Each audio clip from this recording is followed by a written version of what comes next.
The work says that with certain efforts, we can develop and complete ourselves. Well, what this necessarily means is that we are not developed and we are not complete. If that's true, if we're undeveloped and incomplete, why is it that we can die just fine? And the answer to that is there are two different ways of looking at man. There's man as basically an animal. You understand that you are inhabiting an animal body. Your body shares all the same things that all the animals on this planet share. Now, there's some differences.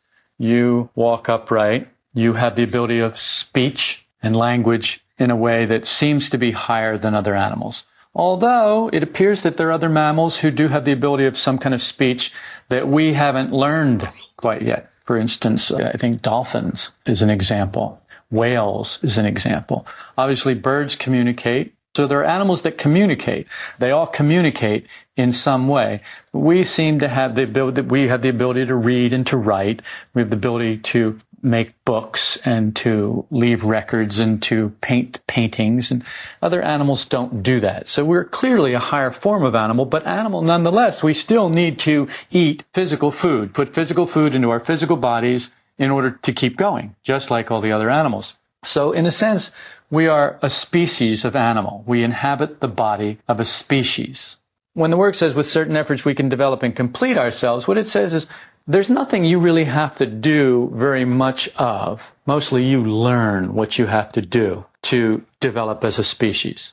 So as a human being, you're trained by your parents when you're young how to feed yourself, how to wash yourself, how to clothe yourself, how to do all of the things that you need to do. And then as it progresses, you go through your education and you acquire skills for being a good animal, a good social animal that fits in with the society of social animals of our species.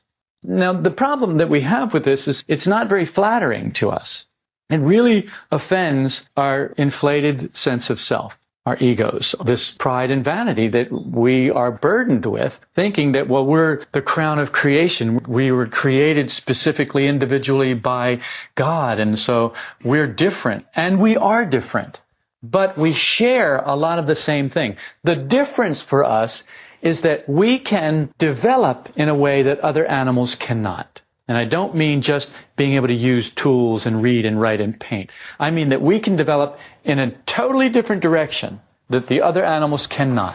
And this is what makes man, with a capital M, in the work sense, different from animals. But he doesn't have to develop, and he will not develop automatically or mechanically. In order to develop in this way, you have to make effort. With these certain efforts, and the reason it says certain efforts is because there's no way I can tell you all of the efforts that you have to make right now. Just certain efforts. There's certain right efforts. There are things that you must do. If you want to learn how to write a language, there are certain things you must do. If you want to learn how to speak a language, there are certain things you must do. If you want to learn how to develop in this way, there are certain things you must do, certain efforts you must make. And then, and only then, can we complete ourselves. In other words, be all that it is possible for us to be. It's possible for us to be good animals, but it's possible for us to be more than animals, to be what the work calls a man. Beginning of all this self-study, is the realization that we are mechanical. This is a very difficult thing for us to realize. We don't like to think of ourselves as mechanical, but we are inhabiting a species body, a species animal body that is indeed mechanical. How can you verify that? You cut yourself. What happens? And then what happens if you can stop the bleeding? Edema comes to the surface and it causes a scab and it goes on and on. And it's all mechanical. It can all be predicted. You can even predict healing times, approximately how long it will take, based on age, based on diet, based on protection, based on a lot of different things, but you can predict, and pretty accurately, how long it's going to take. So that's why when they put you in a cast, if you break a bone, they put you in a cast, they say, well, it's going to take you this long. And then after that long, they'll check. And they'll say, okay, well, it's going to take you another week. Or it looks like the cast can come off now. It's fully healed. It's predictable. It's mechanical. We are mechanical. We can't be aware of ourselves at moments of action or thought. This is our condition. There are certain times when we are acting or thinking that we cannot be aware of ourselves. And because we cannot be aware of ourselves at those times, we cannot choose how we are going to act or think. Agreed? Yes. Now, this is a terrible thing to have to admit to ourselves, that we don't have control over what we do and think, that we are indeed mechanical because we cannot be aware of ourselves at these moments, and during these moments we act and say things that we later, when we do come to ourselves and become aware of ourselves, we then have something called regret, remorse. We look back at it and we say, oh, why couldn't I have kept my big mouth shut? We see the lights behind us in the rearview mirror, the red lights of the cop car. And then we go, oh, why wasn't I paying attention? Why was I speeding? Why didn't I? So we berate ourselves as if there was something else that we could have done. As if you really had a choice in your mechanical stupor of speeding down the road. And you didn't. But we imagine that we do. And this is one of the first things that has to be given up, sacrificed, this imagination. We don't know ourselves. That's it. I know myself. I've known myself my whole life. That's who I've been my whole life. And I went to school, and my parents were so-and-so and so-and-so, and my brothers and sisters are these people, and these are my friends, and these are my relatives, and this is where I grew up, and this is where I live. And so I know myself. No, that's not what we're talking about. We're not talking about knowing those things. Those are things about you. But that's not you. Those are things about you. But who are you? We don't know, really. We imagine that we do. We imagine that we do. We imagine that we would recognize ourselves somewhere. Yet, you'll be walking through a mall or a store somewhere, and you catch a glimpse of yourself in a mirror, and you don't recognize yourself. It takes you a moment to recognize yourself, and then you're shocked by what you see. But we say we know ourselves, but we don't know ourselves. We must study methods of self-study. To even begin to study ourselves, we have to know, first of all, how to study ourselves. But we're so arrogant, we're so full of pride and vanity that we think, oh, I could do that anytime I wanted to do that. Anytime I wanted to know myself, I could just know myself. But it's not true. It's not true because we don't even know how to approach ourselves. We don't even know how to approach this machine. There was a time when I drove a 1955 Ford. There was a time when I could go and adjust the carburetor and adjust the timing on it and get it running rough, smooth, faster, slower. I can't do that with my car now. I can't even find those things. I open the hood and I look down there and I go, what is this thing encased in? It's like, what is this? I can't do that anymore. I would have to study how to learn. I'd have to study methods of how to learn how to work on my car and do those things at this point.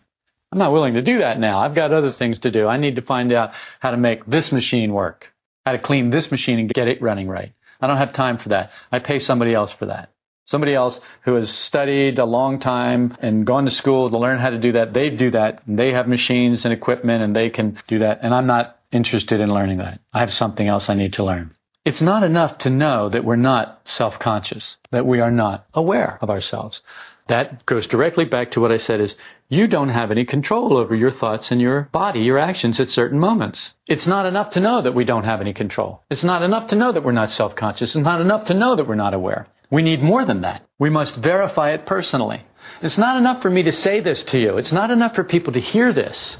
Because then they accept it and they go, oh yeah, that's right. Well, that makes a lot of sense. Well, yeah, I believe that. Well, great. So what? Now what? Well, now nothing. Now I can just go on and go, oh, well, I'm more conscious now because I know I'm not conscious. Well, that's success. What has it changed? Can you now do some other action when you're not aware of the action? Can you now say something else when you're not aware of what you're saying? No. But we have the illusion now that we have some control. And this is what we do. This is how we adapt. We take knowledge and we adapt the machine so that we imagine that we're now better. But the fact is, we're no different at all. But when we begin to verify this personally, we start to feel the heat. When you see that you can't control your mouth, that you say things that you regret later, or you say things that you then later have to justify, which is even worse than regret. Self-justification is a disease, and it's a disease that is in epidemic proportions in our species. And there are a lot of other diseases that we have contracted that we don't know that we even have. People had scurvy a couple hundred years ago. They didn't know what scurvy was. All they knew is their teeth started falling out. Their gums were bleeding. Their teeth were falling out. They had all these symptoms. And then someone finally discovered this lack of vitamin C was causing this incredible problem with people's bodies. So they had to get vitamin C into their bodies. We have problems like that as a species, but we don't know we have the problems yet. Or we may know we have the problems, but we don't know how to fix them. This work is about fixing them. Asleep, we can't know the difference between what's true and what's not true. I told you just the other day, I had this dream about somebody, and she was holding the tails of cats, felines, 5 of them, 5 or 6 of them. And they were like twitching. It's like she just cut them off, so the tails were still kind of twitching. And in the dream, they were my cats. And I got totally identified. Started to scream at her. I couldn't tell the difference between what was true and what was not true because I was asleep. My heart was pounding. My respiration was... I woke up in this panic because I was totally identified with something that was not true because I could not tell the difference between what was true and what was not true because when I'm asleep, I can't tell the difference. Now, the fact is, we're not aware of ourselves because we can't control our actions and our thoughts at certain moments. Therefore, we're asleep. So when we're asleep, we can't tell what's true from what's false, what's true from what's not true. Now, this is something you have to personally verify. If you have verified it, well, then your head's probably nodding and you're smiling and saying, well, that's true, now what? But when we're awake, things are different. We have moments of awareness when things are different. When someone says something to us and instead of the reaction just going mechanically, we can hold our tongue. We can not let our body move in a certain way. We have some control because we know the difference between being awake and being asleep. We're more awake. We may not be awake, but we're more awake than when we're so asleep that we can't stop what we say or do. Things are surrounded by lying. We look out at this world, everything is surrounded by lying.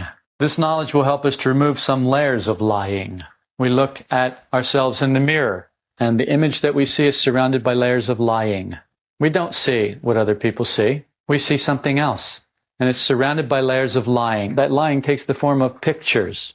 Pictures that we have taken of ourselves in certain moments when we were glorious and wonderful and full of everything spectacular and very proud of ourselves. And we look through those pictures. So we never see, because those pictures are lies. That was then, this is now. So now, what was then isn't now. If you say it is, what was then is now, it's a lie.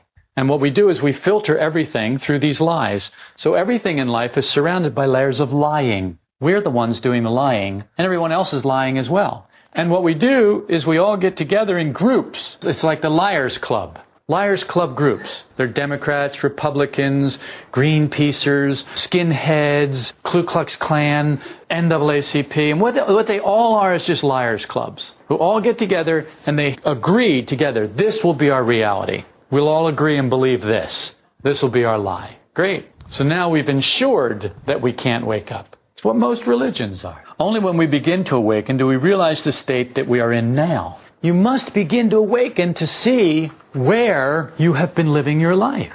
And this work gives you the opportunity to begin to awaken to see the condition that we are actually in. You start to strip away the lies, the pictures, the beliefs, and you start to see where you really are. And it can be very depressing. It is very depressing for a lot of people. It's very discouraging for a lot of people. But it's only because they don't know the methods of self-study. If they know the methods of self-study, that depression and discouragement is limited. They may not be able to stop it altogether, but they can limit it and they can stop it from going too far. When we take ourselves as one, we're either completely asleep or very nearly asleep. When we take ourselves as one, I think that, well, I'm this one person. Instead of seeing ourselves as many different eyes, we are nearly asleep. The more awake we are, the more aware we are of how many different voices are in there, how many different wills are in there, pushing and trying to get control, striving, jockeying for the telephone, to get hold of the telephone and talk in the master's voice. We're nearer to objective fact when we see each moment as only one eye operating. Notice I say objective fact and not objective truth. We can't even talk about objective truth yet. But we can begin to talk about objective fact because there are some facts concerning these machines, these mechanical bodies that we're living in. And these mechanical bodies are totally attached. They are actually part of all of life on this planet, which is a thin film on this planet that is organic life, this work teaches. And we are an integral part of that. And we cannot be separated from that. That is, these bodies that we inhabit. But we don't know that we're inhabiting these bodies. You can theoretically or philosophically say, oh yes, I know that. No, you don't know that. So it's like, you're not inhabiting your car right now. But I guarantee you, if a tree falls on your car right now, you will feel like you were in it. It will have an effect on you. It will impact you. You'll jump up and go running out there. Oh, my car. Oh, God, how am I going to... Do you know how much that car cost? Who's going to pay for this? Why did this have to happen to me? The tree fell and crushed my car. Who owns that tree? It's their responsibility to give me a new car. We go all to that. Would the insurance company pay for that, or are they going to call this an act of God? You're going to get God to pay for it. Exactly where we go. We're so identified with it. That's how it is with this mechanical thing that we are operating.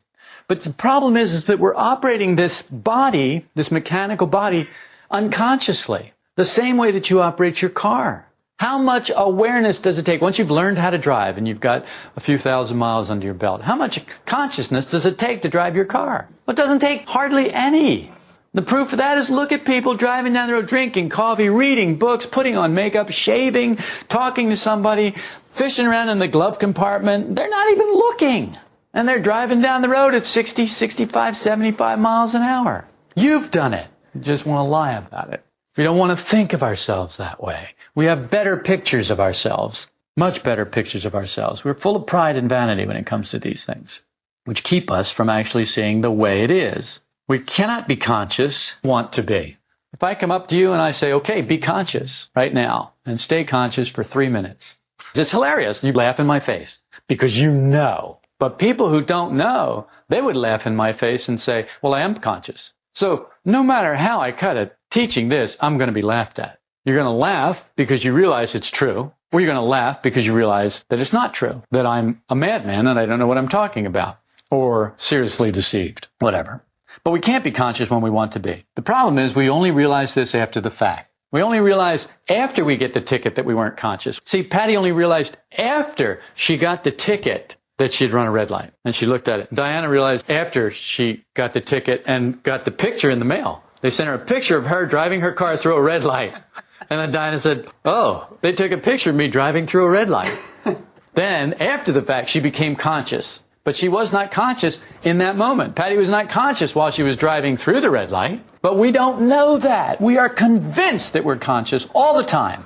Only later, when we're shown, then we say, okay, well, all right, for that moment I wasn't conscious, but all the rest of the time I was. Okay. So like I said, we can't be conscious when we want to be, and we only realize it after the fact. Consciousness must be studied by comparison. The obstacles to consciousness must be removed by us. The obstacles to your consciousness cannot be removed by me. Wouldn't that be nice? That's what we all want. We all want some master who comes up and touches us right there and removes all the obstacles to consciousness, and we suddenly are awakened. We're like little birds getting in line for that. Feed me. The problem is, you have to remove the obstacles to consciousness in yourself. I cannot do that for you. No one can do that for you. I may be able to point you in the direction and teach you how to do it, but you have to do it. Just like you can teach your child how to eat, they have to do it. And I said consciousness must be studied by comparison. You have to start to see when you are conscious, when you are unconscious, when you are more conscious, when you are less conscious. If you can start to study your consciousness by comparison, then you begin to know the truth. And as you begin to know the truth about yourself, then you're going to want to study the tools, the methods of self-study. But we don't even want to study the methods of self-study until we can prove to ourselves that we're not conscious. So that's the first step, which of course brings us right to self-observation. Self-observation must be practiced while one is conscious. Oh no. It can't be just practiced mechanically? Well, yes, it can, but it won't do any good. It's not really self-observation. What is it? Imagination. So it's dreaming. We dream that we're awake. We dream that we're studying ourselves. We dream that we're comparing this and that. But it's not true, because it has to be done when you're conscious. Well, then what? You have to divide your attention. So you divide your attention between what you are seeing, what you're looking at, and what is looking. In other words, you have to be looking at what is looking to see that it remains conscious while it is looking at what it's studying, what it's observing. That's self-observation. It's not easy. People don't just do that. You have to study and practice it. And if it were easy, everyone would do it all the time. But it's not easy. When I say easy, I mean mechanical. It's not automatic. People don't just know how to do this. It's something that they have to learn, and it's something they have to practice. And after a while, you can learn it, you can practice it. As you've already seen to some degree, Self-remembering is always directed at yourself. Self-observation is directed at some function of the species body that you are inhabiting. What are the functions of the species body that you're inhabiting? Eating. Eating, yeah. Okay, so that's moving. That's moving center. What about emotional center and thinking center? So thinking, those are actions that this machine does. Feeling, that's something this machine does. This machine feels. This machine thinks. But we don't have any control over what it thinks and what it feels. But we imagine that we do. So it's clear. This is our condition. I don't think it was this clear November 5th, 2003. But we hadn't tried to sit through Vipassana meditation. That's part of it. But I suspect that had I given this very same talk November 5th, 2004, November 5th, 2005, you would have understood it better, and you hadn't sat through it then either. Self-remembering is the feeling of I, your own person. We can't remember ourselves now because we never knew ourselves. We have to know ourselves a little bit before we can remember ourselves. But the feeling of I right now, where that is in this machine that we're inhabiting. But we don't think we're inhabiting this machine. We think we are this machine. Take this machine away, and we think we've taken us away. And the truth is, for many people, take the machine away and you have taken them away because they have nothing else, or they can't put their sense of I in something else. We've talked before about the different bodies of man, the physical body, the emotional body. The emotional body is also called the astral body. We talked about this?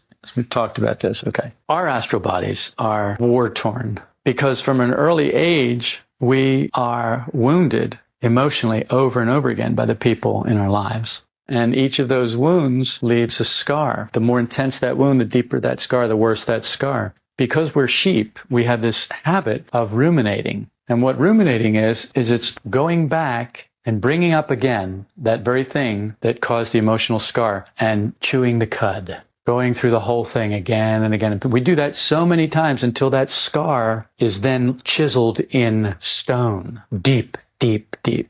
At first, it may be just a scar that's just a line in the sand. And the wind will come and time will come and the tide will come and just wash that away. But when we ruminate, it's like taking a stick and drawing that line deeper. We ruminate again and take the stick and draw it deeper. We ruminate again, take the stick and draw it deeper. And then finally, what we end up doing is getting out a chisel and a hammer and chiseling that line into stone. These are called sankharas. And the sankharas exist in your astral body, in and on your astral body, which is fragmented. And it's fragmented because you cut and chop and hack that thing so much that it ends up in pieces. It's dysfunctional. So where we are right now is these dysfunctional beings. We can't function emotionally because we're so scarred. We're so wounded. We need to somehow get this healed. Well, we're in the process of doing it, and the Vipassana meditation is part of that.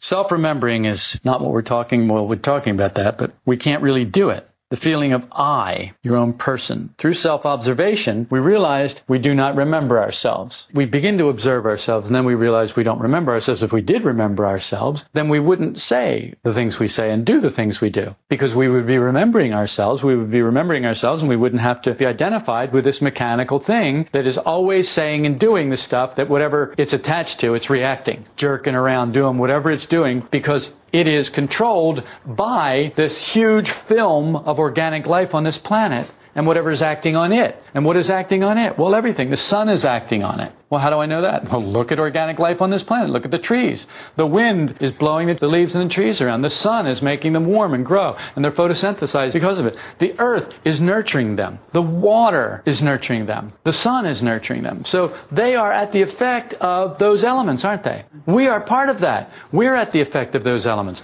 The wind, the water, the sun, the earth, all affect us. They all have an effect on us. You take the sun away from man, and he will die. This physical body will die. The species cannot exist without the sun. The species cannot exist without water. The species cannot exist without air. The species cannot exist without the earth. Because from the earth comes our sustenance for this mechanical body, for this species body. It cannot exist without that. So we are totally, completely part of the film of organic life on this planet as a species body. And as long as we think that we're this species body, this animalistic body, we are not in control. Something else is controlling us.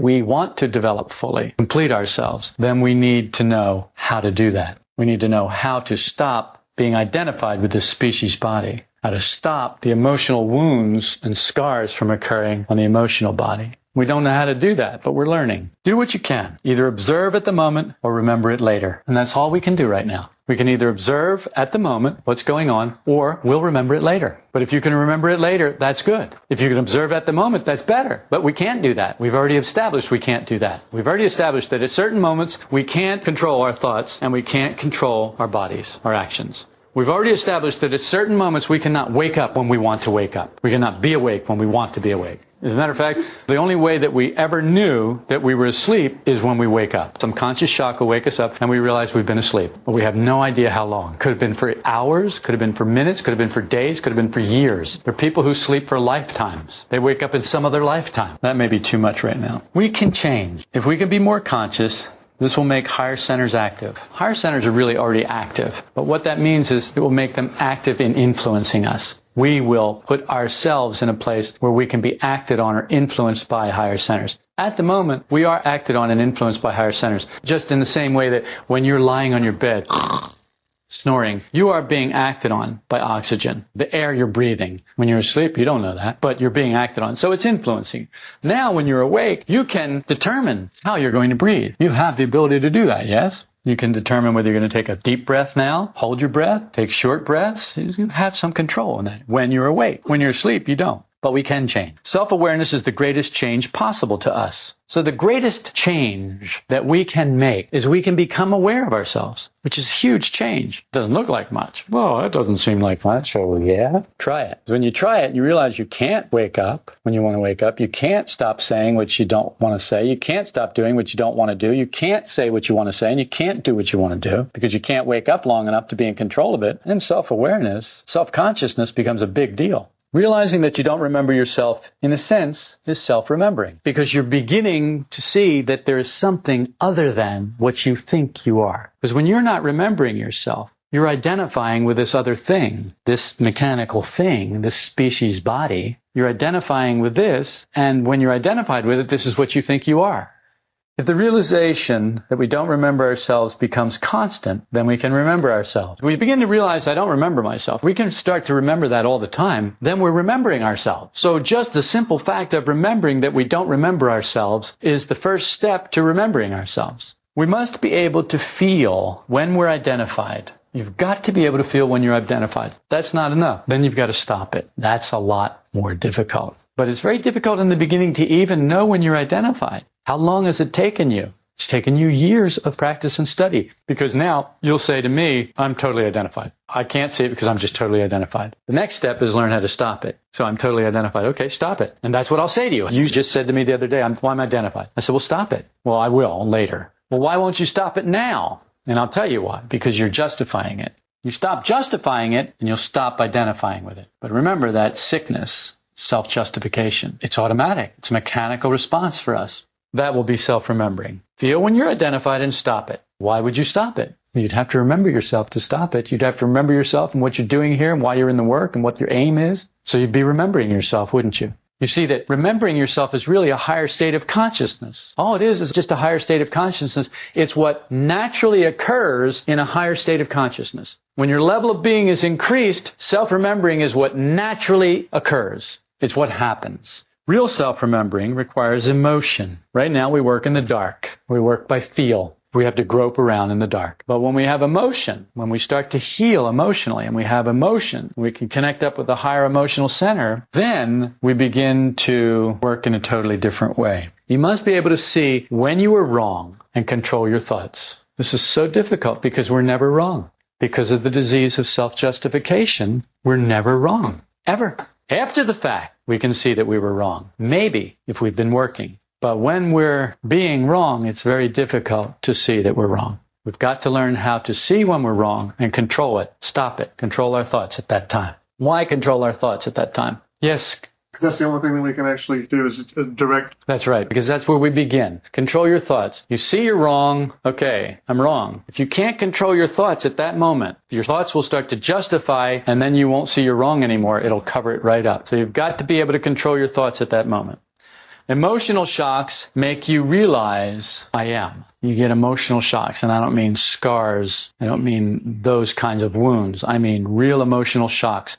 When you have a moment of awareness, of real emotional awareness, that you are not this species body, not this mechanical apparatus that's connected to this whole film of organic life on this planet, being pushed and swayed and moved and changed and directed completely by that. We don't even like to think like that. It's so offensive to even think that we are like that. No, I'm not like that. But that's good later. In the beginning, it's death because it stops people. But later, it is our connecting link to the higher centers. Because the higher centers are calling us. Real I is calling us. Real I is beckoning to us, trying to get us to come home. Trying to get us to come out of this game that we're playing. Trying to get us to come out of the machine. Get out of the car. Get out of the car. The car's going over a cliff. Get out of the car. No, it's my car. It's just that way. It's like, you remember I used to tell the story about mixed emotions. It's like watching your mother-in-law go over a cliff in your brand new Mercedes-Benz. You just don't know how to behave about that.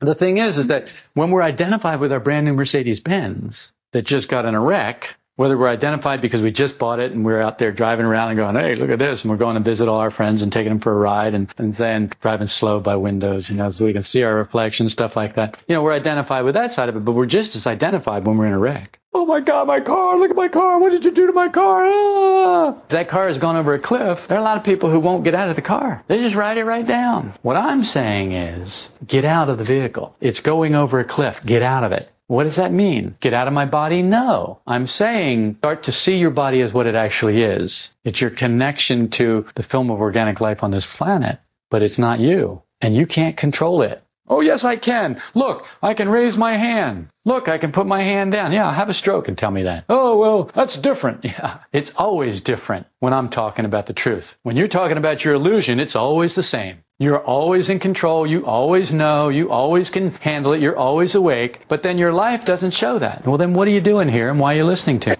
You have to say, because I can't control myself, because I can't do what you're saying, and because I have some hope that you can teach me to do it. That may not be very pleasant to your pride and vanity, but you have to make a decision here. What are you going to do? You're going to let your pride and vanity run the rest of your life? You're going to let it pick you up and walk you out of here like it's done so many other people? Or are you going to say, well, look, it means me no good. My pride and vanity means me no good. It's never done anything to help me to wake up and have a better life. It's never helped me to free myself from the miseries that I keep on creating. In fact, it doubles them and triples them and quadruples them. You got to ask yourself, what are you going to do? And then you've got to do it. And that's what we're talking about. Define the truth.